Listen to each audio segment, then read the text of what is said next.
What are you allowing yourselves to be infused with? Knowing that whatever you touch becomes part of your reality. And whatever you drink, whatever you eat, and whatever you drink or eat it out of becomes part of the infusion.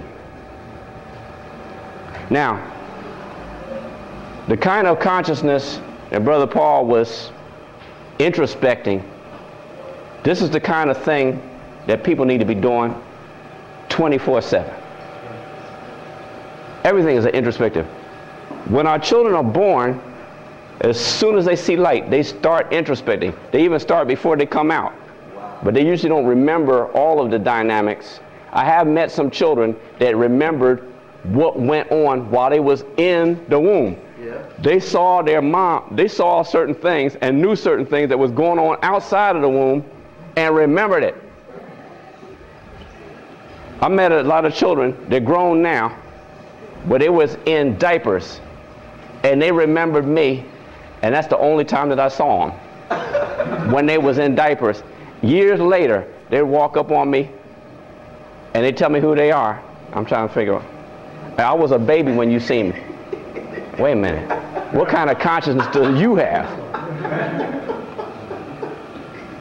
There are some powerful children around here that are not tainted yet. We must protect those children. That's right. Why? Because those children are your teachers.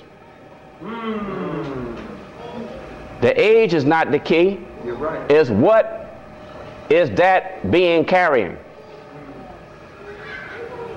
I was melting some gold the other day. I'm a goldsmith and silversmith just by trade. When I say trade, I self-trained me to do this. That's right. I was melting gold and banging it down. It looked like a little, like a metal boogie. Just a piece of burnt whatever. And this little boy walking by in the block, he saw that. Hey, what's that? I said, this is gold. He said, really? I said, yeah.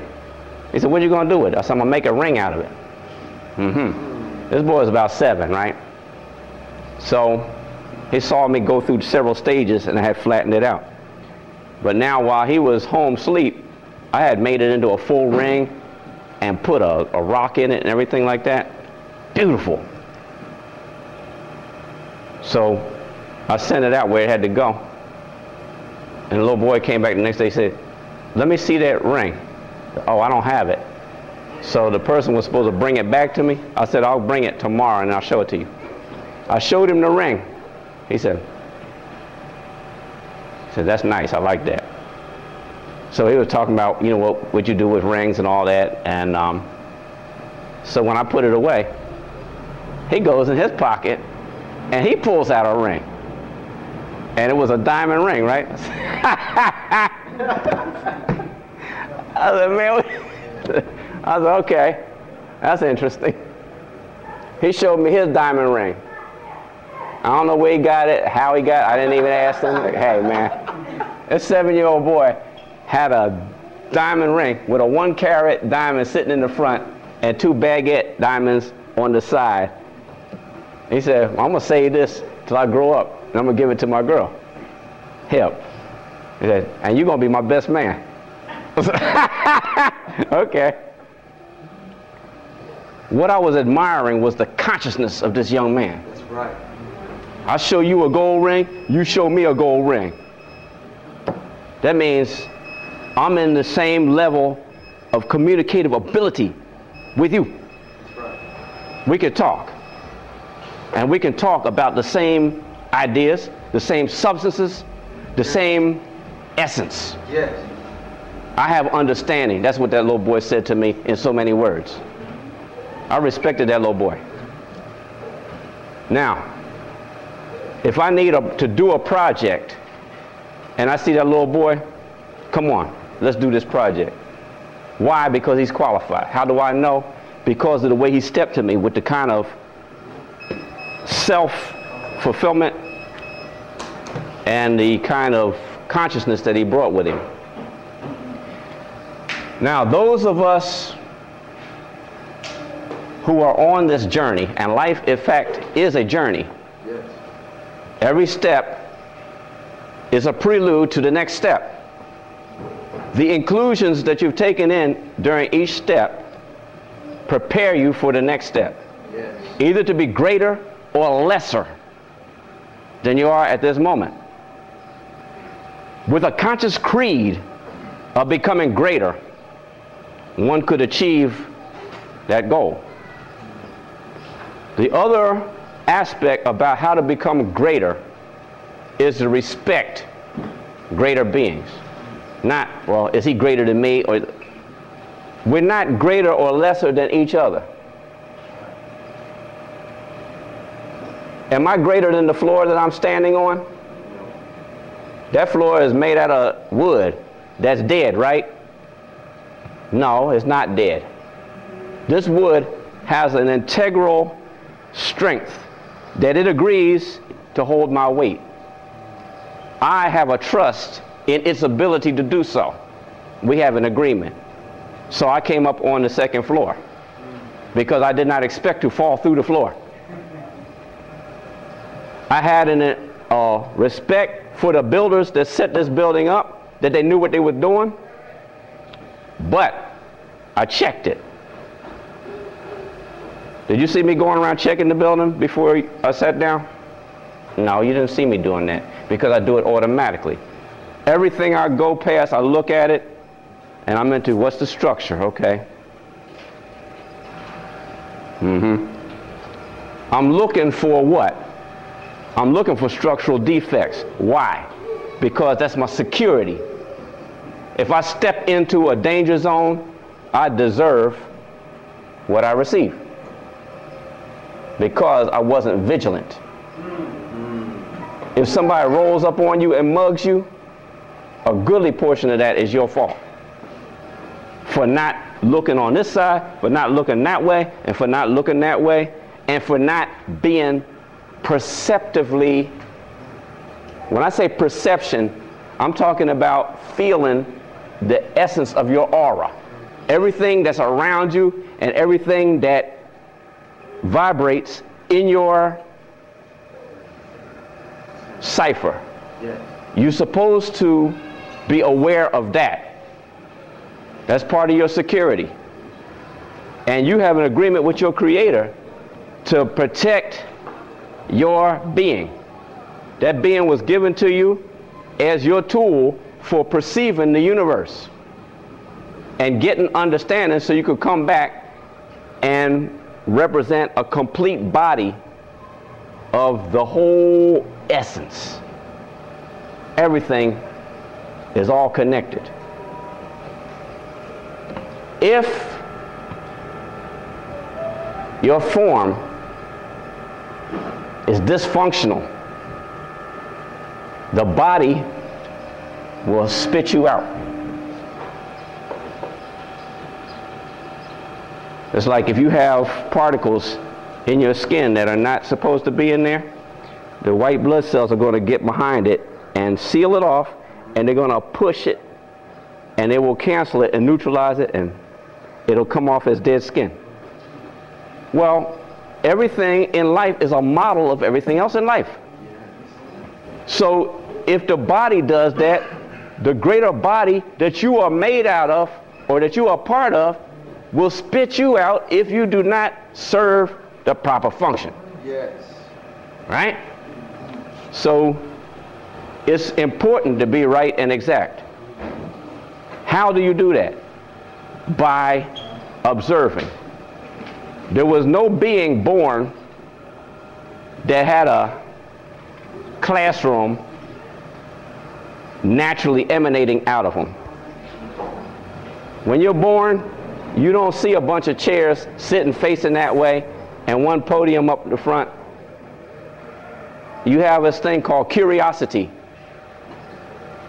And some people say, well, curiosity killed the cat. I say, yeah, satisfaction brought him back. So, what are we going to do? You know, when you observe and you are exposing yourself to different things, and you ask the question, how is that happening? That's when the ball starts. So now, here's the other principle that we have to deal with. When you saw something happen, did you believe what you saw? If you did some herbal procedure and you saw yourself get well, did you believe it? Did you remember it? Does it become a pattern to duplicate again? Every day, and people call me up, oh, what you say to do about such and such? Nothing, I ain't say nothing.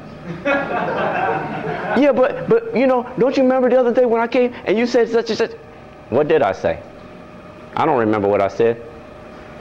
Maybe you could remember what I said. Oh, well, you know, it was something about.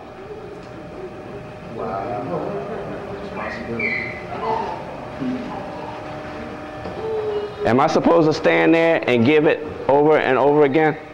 Especially if what I gave from you came through the Spirit. Wow. If I reached into unformed substance and got something and handed it to you at the moment it was being delivered, and you did not exercise the stewardship over it, wow, do you deserve to get it again? No. You know, you're choosing form over function. You know? You're looking at Philadelphia now, and you see the weight level of the people. Now, my thing is this. If you enjoy eating more than exercising, that's a good choice, if that's what you love. But, like I was talking about on the survival walk, suppose we had a flood down here. Could you take it if you were trying to grab your child out of the flood and didn't have enough strength to hold on to him because you don't have the wind?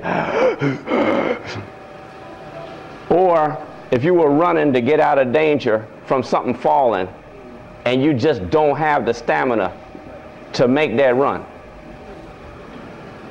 Is that what you're willing to? Now the people down in Louisiana, they thought there would never ever be a flood like that before. And then after the flood came, a lot of them thought, well, the government will take care of us. We're Americans. We're all here together. And they got FEMA to hook us up. Do you know a lot of the brothers and sisters at this moment are not in homes now? Some of the folks have never seen their children again and have no idea where they are, if they're alive or dead.